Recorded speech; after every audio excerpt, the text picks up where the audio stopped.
Welcome to the early morning edition of Shadeinthecity. Happy Saturday, people.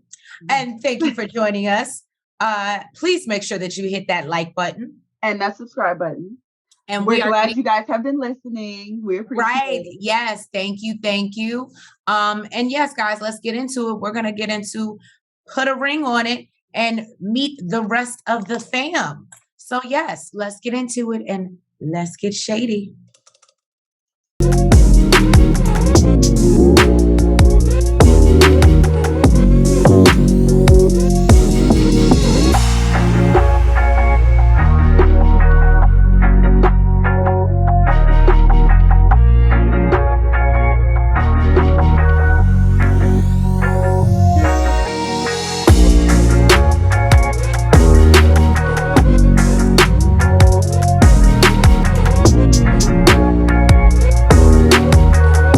So we pick up where we left off with Charlena and Otis. We know that he walked out the restaurant basically saying, fuck this relationship. Like, he ain't give a damn. But he brought his ass right the fuck back. Yes, he did. He came and sat the fuck down.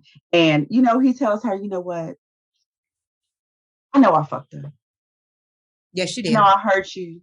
And I'm terribly sorry. He get all teary-eyed and shit. Over here, I tweeted about it last night. I said, look at Otis over here trying to muster up some tears and looks like, I fucked up. And she's just like,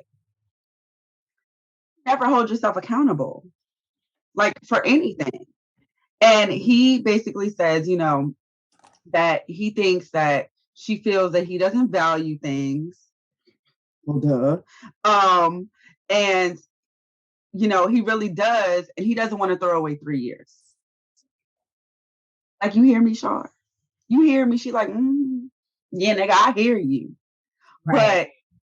But I'm here for it because she wasn't like, oh, Otis. Like, it was just like, yeah, I hear you. I hear what you're saying. Now, whether I believe it.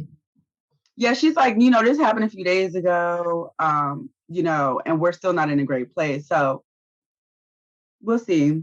Right. They both do agree that, they're going to give it their all and try to make it work. So I guess just like them, we shall see. We shall see.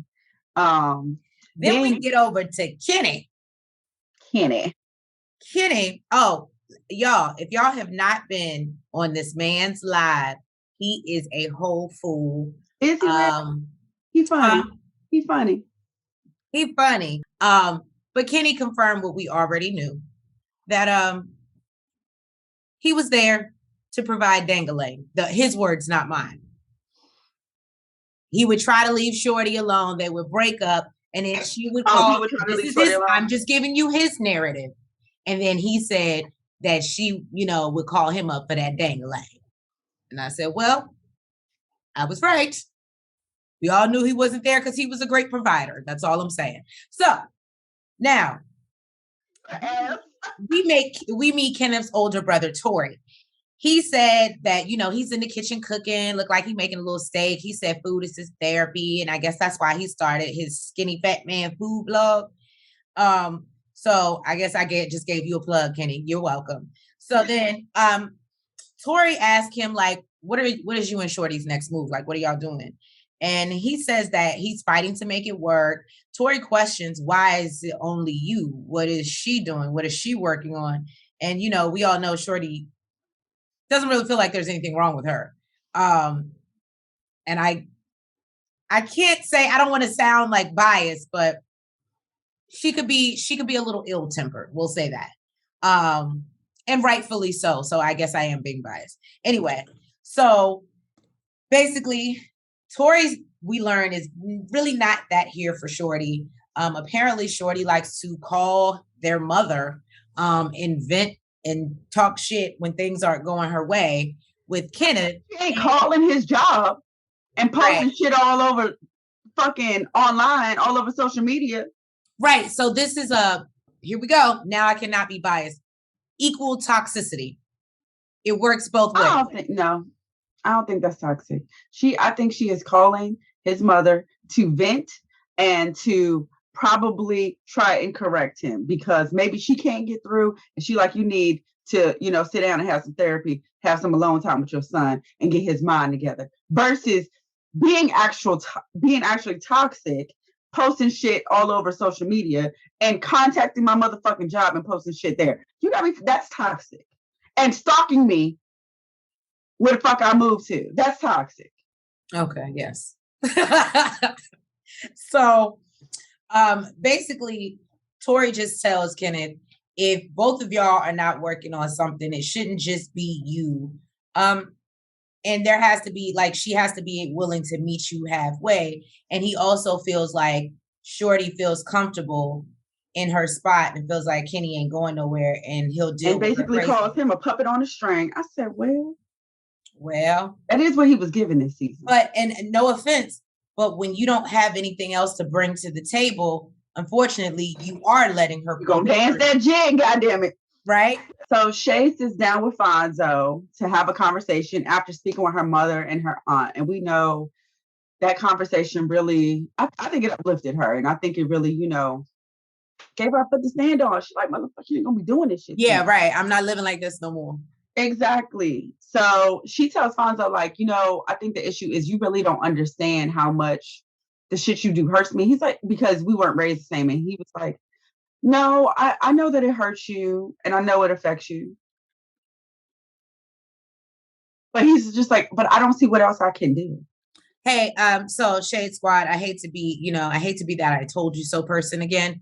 But I told y'all so. So basically, what I said from the beginning, that Shea feels like a side chick. What Nels is about to break down to you, essentially, Alfonso, what I'm getting from this conversation, Alfonso's mom believes Shea is a side chick, and that is why he does not bring her around. That's why she doesn't want any type of relationship with her. But go ahead. I was right. So he said that he assumed that when he brought her around, she knew that was his girl.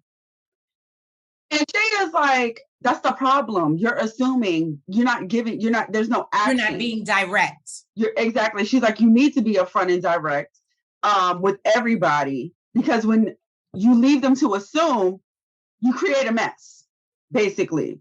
And he says, like, if she thinks that they're together, him and his ex, the baby mama, are together, he can't control that. And Shea is like, sir, when did your mother think that y'all broke up? I think I would have got up off the couch at that moment. That would have pissed me the fuck off. Right. There would have been nothing I could say. I'd be like, oh, you can't. Oh, okay. And she's like, if I ask my mother what was my last relationship, she's going to be able to tell you. She's going to be able to give you the fucking year, the date, whatever. Right. And of course, Fonzo was laughing the whole goddamn time because that's his defense mechanism. And he also said he laughs to keep from getting angry. Bitch, get angry, because guess what? You're gonna match my energy. You're wrong. No, I want you to match my motherfucking energy. What I'm not about to do is sit here and express myself, and it's making me mad, and you're sitting here laughing at me. Well, so, basically what it seems like is technically Fonzo didn't even bring her around. Remember, initially she was in the car, she came inside. Okay. But apparently, from what I gathered, was the mother thinks that Fonzo and the baby mama are still together. And can you blame her when you go on trips with the baby mother and you don't bring the person you're supposedly supposed to be in a relationship with and be getting married to?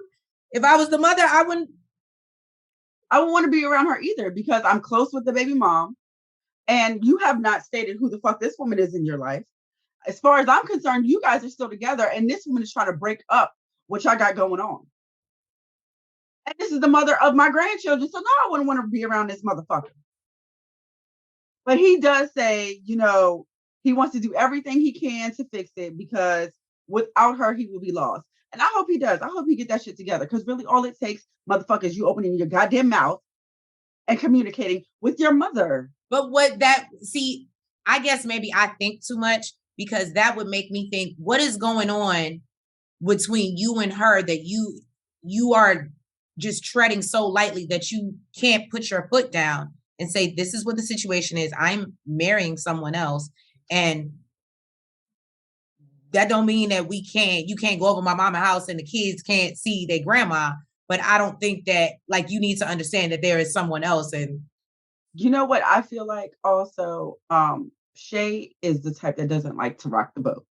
right. She doesn't mind doing it with other people, that she may catch him with or see him in, seeing in his DMs or whatever.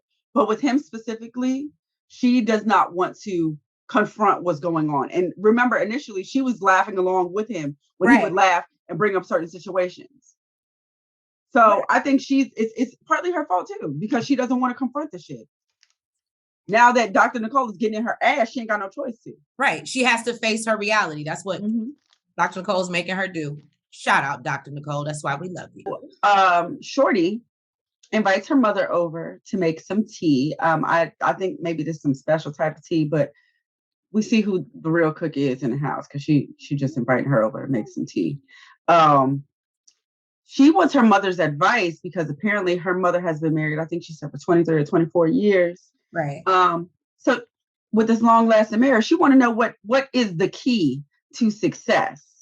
And her mother basically tells her, before marriage, you have to make sure, it's a good fit. Because if it ain't a good fit before marriage, how can you expect it to be a good fit after marriage? So she asked her mother, she says, now give me an honest answer. Do you think Kenneth is a good fit for our family? And she basically said, her is the maturity issue. He ain't mature. It's giving a little boy. Okay. And she says it didn't work for the last 3 years. I don't know how you expect it to work now. So right. And she says also that there's a lot of responsibility in life and in marriage. But is he responsible financially? Because that's one of the biggest responsibilities. Now, apparently, Shorty gave him some homework to do. She gave him a year to get his credit together. And he took that whole year and did jack shit with it. Okay. Gave her that dang-a-lang. That's what he was doing. I'm sorry. Well, he's been doing that for the last 3 years. Motherfucker, you supposed to be giving ding-a-ling and getting your credit together. Right. Okay. Shorty says that she's realizing that maturity and financial responsibility are really important to her. And she's not going to be able to compromise that. So she says that they're further away from the finish line than she thought they were. Well, but we could have told you that. We could have told you that. Dr. Nicole stops in to see Alfonso because Miss Shea done gave him an ultimatum. She said, get the family together or else, motherfucker. And he don't know how to deal with this. So, because he like, I ain't never been in this situation. All my hoes, they just want the money. They just want the money. They ain't giving me no ultimatums. Goddamn it. Look, Dr. Nicole, come on by. How the fuck I deal with this shit?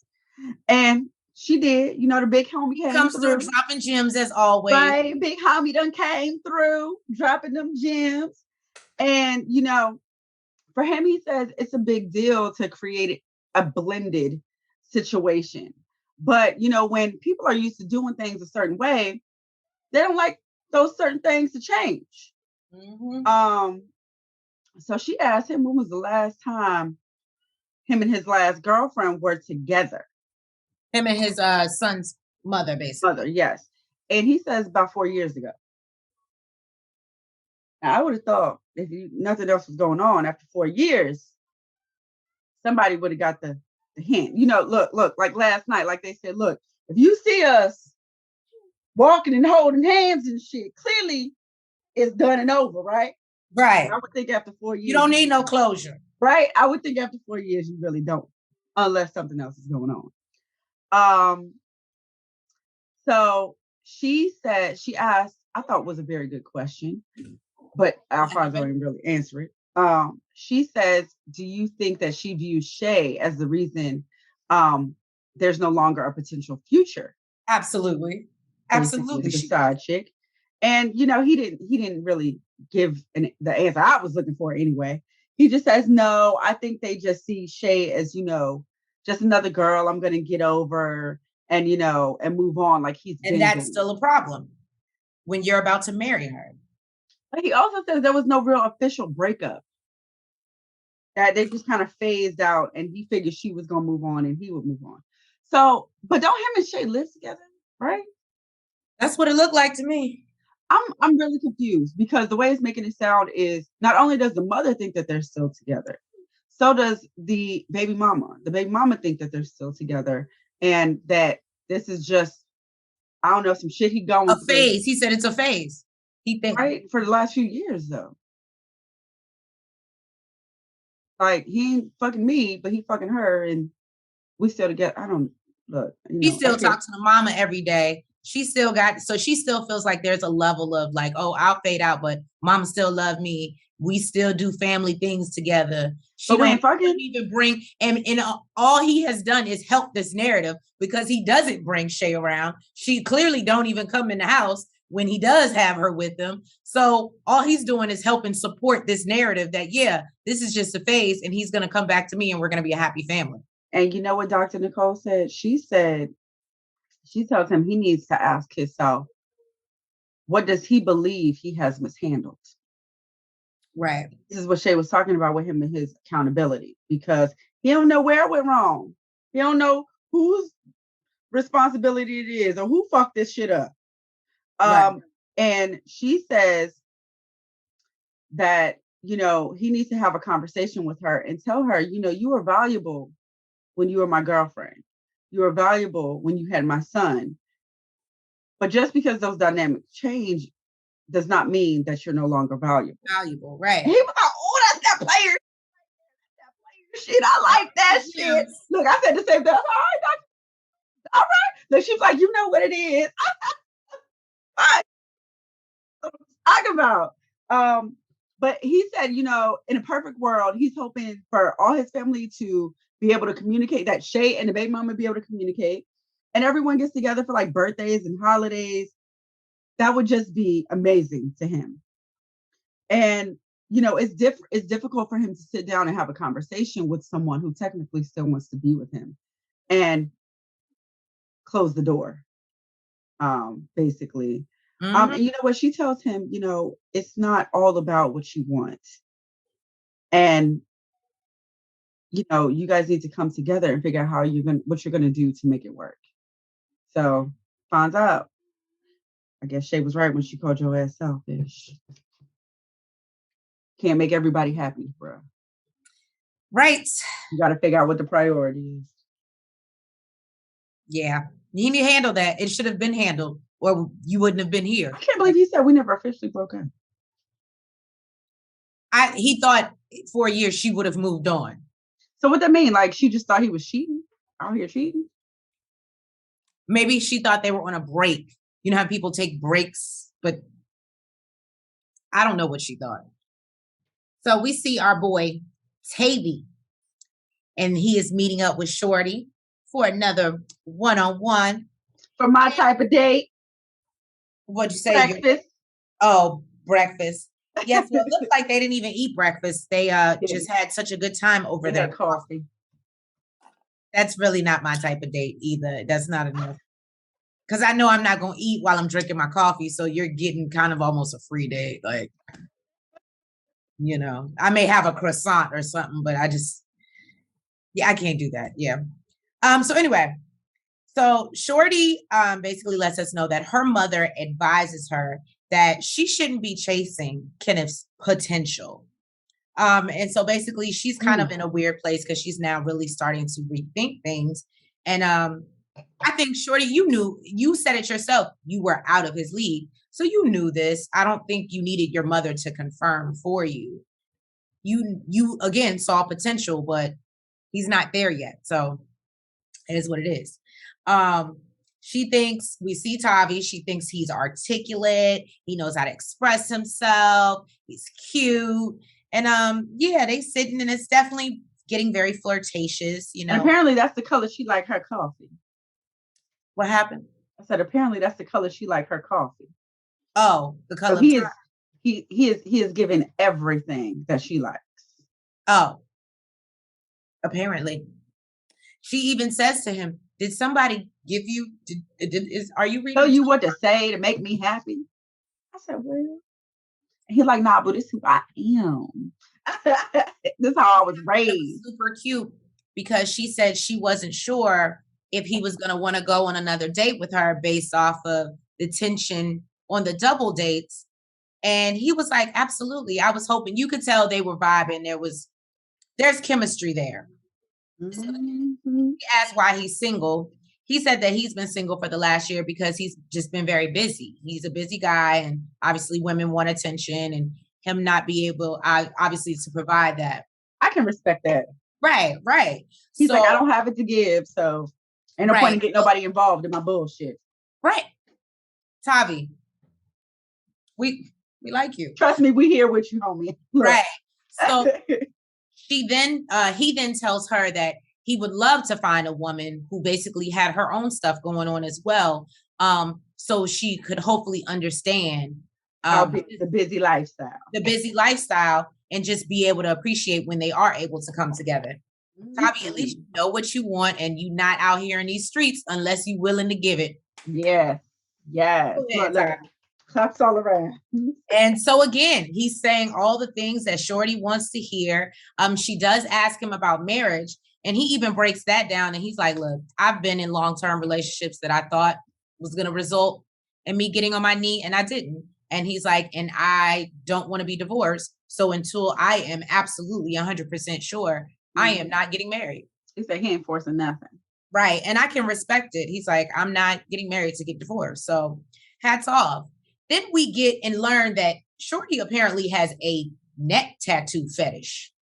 And he explains the story behind his neck tattoo. And apparently he got his daughter's name because I guess something in the military where you can't have a tattoo like above your shirt or where it can be seen or something like that. Above a crew neck. Oh, above a crew neck. And so he went and got a tattoo to make sure he could never join the military. I thought that shit was hilarious. His dad wanted him to go so bad. And he's like,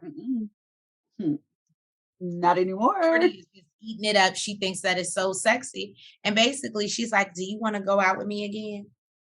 Just saying. And he's like, of course. So cute. And she's like, all right, well, when I get kicked to the curb by this dude, like you really care. But when I get kicked and ain't nobody going to the curb, if anything, you're going to put his stuff out on the curb. But point is, you know what I think is a third date with Tavi.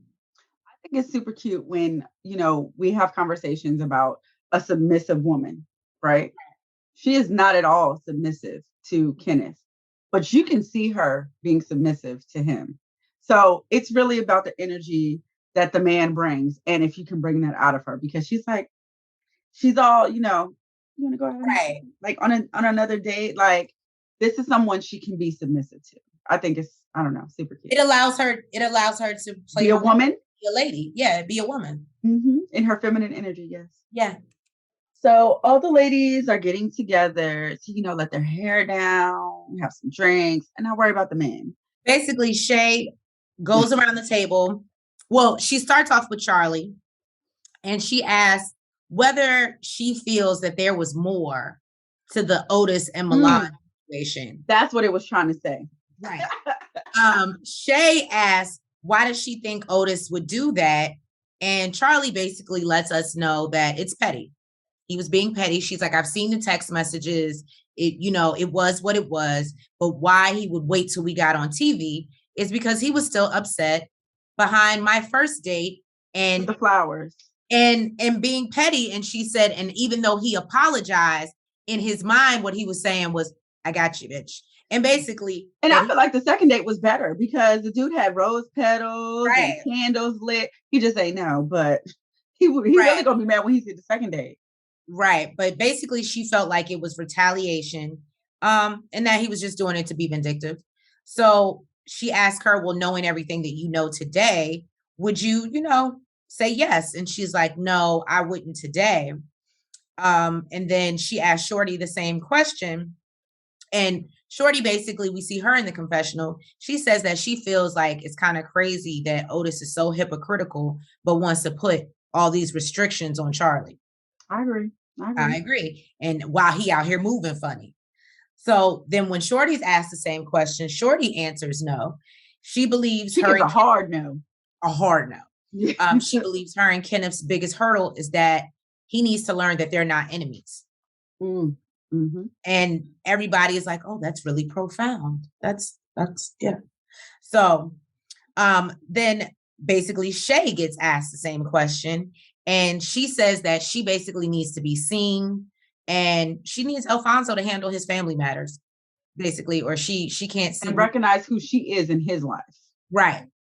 So Charlie tries to give this like speech of, woman empowerment speech to all the girls, and we're all beautiful ladies and we deserve better. And all of them are looking at her like, and so Shea says in the confessional, and I don't think she was being shady, but she's almost like, little girl, you can't tell me nothing because you out here pretending like you strong when really this motherfucker. Well, she did say she was strong, but she said, I need you to stop being strong and really, fix this shit. Get what it is that you're trying to get out of this. Right. I'm just trying to be the strong woman, which I'm sure Shea is strong as well, but Shea is actually, digging deep and not putting up this wall, like, you know what I mean? Right. She's actually letting him know what it is and what it ain't. So I think that's where she's coming from. But yeah, no, it was cute little ladies' night.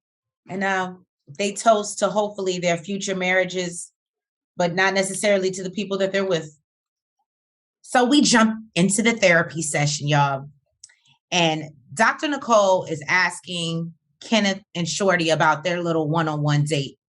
So basically, Dr. Nicole gets into how they deal with each other, and basically in their intention, and what the fuck is my note saying, and how they recover when things aren't going the way they expected says a lot. Now, basically, they were supposed to have a cute romantic date, and as we saw, that didn't happen because Shorty did what she asked him not to do and brought their issues to the date. However, I can understand Shorty's side of it, where if we don't talk about, we just gonna keep not addressing that you're not doing shit. At what point are we gonna address that you're not doing shit? So, and I can understand. So anyway, she feels that there are some other things that took place that they want to talk about, and she said that she would connect with them on another, at another time. So then Dr. Nicole jumps over to Shea and Fonzo. She discusses the conversation with her mom and her auntie, and he talks about how it's been, I think she talks about how it's been difficult for her because, she felt like her family would feel some type of way because they are so close with Fonzo. Even made a nickname for him, Fonzie, which I thought was cute. I think that's super cute. And she was like, I kind of needed their blessing to, be okay with like letting this go. And she says she got that. And Dr. Nicole said, so once you got what you needed, what does that mean for you? And she basically says, well, I need to worry about me now. That scared the shit out of Fonzie. Fonzo like fidgeting, like losing his mind, like what? And I'm like, and one thing I will say, and I told Nels off camera, I said, this episode changed my opinion of Fonzo a little bit because I really felt like he was playing her. And he finally showed like, okay, I will feel some type of way if I lose this woman. He finally showed us, where before he just laughed at everything. And that was irritating as fuck to me. So I can't imagine how it felt to her. Anyway, so once she basically says that she's worrying about herself, she says she needs Fonzo to get a full understanding, or he needs to move on. Either he's going to be with her and he is going to have a life with her and set up a life with her and manage to integrate his family into their life, or he just needs to move on. And Dr. Nicole basically says, like, we need to start with a new understanding and what we're dealing with and the new terms. So, and we know that Shea didn't do that when she left him last and came back into the relationship. She just took him back. Exactly. No, Dr. Nicole was breaking it down. And basically she just lets them know that like when you have a major breakup like that, that usually means that's a major problem. And if you don't address it and just go back into it, the problem was never solved. So then she jumps into Otis and Charlena. They feel like they've had a breakthrough conversation. Well, Otis does. Otis does. And Charlena's like, okay. And they talk about, he talks about how he got emotional and really kind of broke down. And he was like, at the thought of losing her, and she says she does validate and says, yes, he did apologize. I did some apologizing as well. You need to address the fact that this was not just a come to Jesus moment, though, because this was after a conversation that he had with his father. Right. And his father addressed how he didn't always agree with what his mother said, but he still did listen. And eventually he could see where she was coming from and see her point. So he apparently took this in and internalized it in. That's what we're seeing in Otis now. This is not just some come to Jesus moment. He didn't just mature overnight. Right. Okay. Good point. So basically Dr. Nicole is very moved by the fact that he's, so open. And she's like, well, what made you? And he talks about how, I guess I really don't deal with my feelings. And Charlena lets us know, I've never, ever seen him be emotional. Mm-hmm. Let me tell you something, Charlie.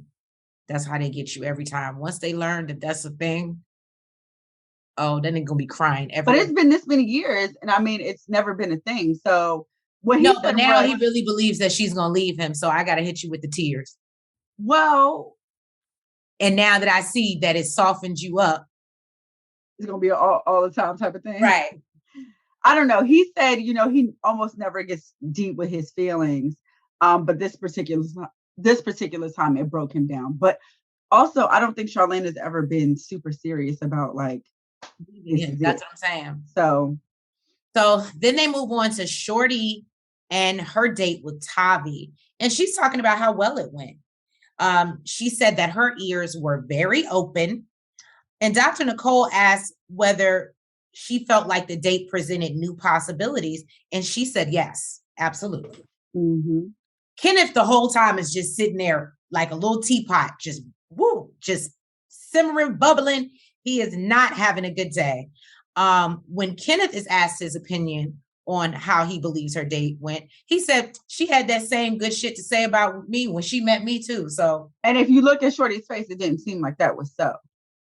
But she also didn't know you was broke, Negro. Right. He said he ain't out here chasing love. He has his love. So he's still standing strong that, all he also got your bills paid. Right. He's standing, he wants his Shorty and, he ain't letting go. So bless his heart. Then they move on to Charlie and Chris's date. She talks about how he used to play football, how he has a nice body. And he's attractive and he's open and honest. Right. And Otis is over here just burning a hole in the side of her face. I thought it was cute, y'all. I ain't gonna lie. I thought it was cute as shit. She just like turned around and he was like, I'm just taking it in. Like, I'm all ears. Like, she looked up because, he tall as shit. She looked up, he looked down. He's like, I'm all ears. I'm just. Oh. Yeah. But she said that she did have a good time. And Otis even talks about how amazing she looked when she left.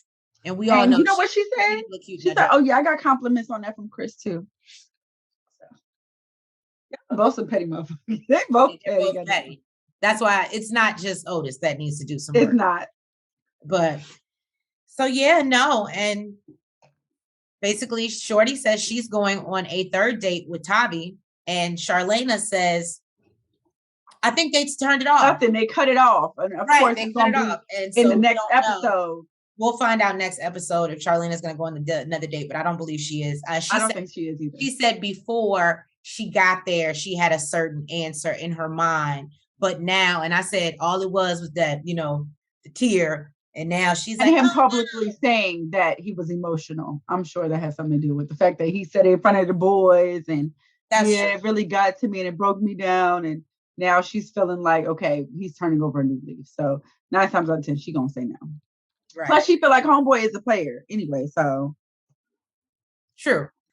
Thank you guys for tuning in to another review of Putaringonit. Can I just say we really, really love y'all. Like we really, really love our subscribers. We love y'all, and we thank you so much for this continued support and the fact that our Shade Squad is growing. Please make us feel so loved. We do. Thank you, and please, if you have not already, make sure you hit that like button. You comment. You subscribe. And hit the notification bell. And we will catch you guys next week for 4 episodes left, y'all. And it looks real bad. Like I said, I didn't think many of these people should probably be together, but here we are. Final breakdown. It don't look like they're going to end up together. So, happy Mother's Day. Right. And if we haven't said it already, happy Mother's Day. We hope all of you ladies who are mothers, or, tell your mothers to tell their mothers. Or with child or whatever.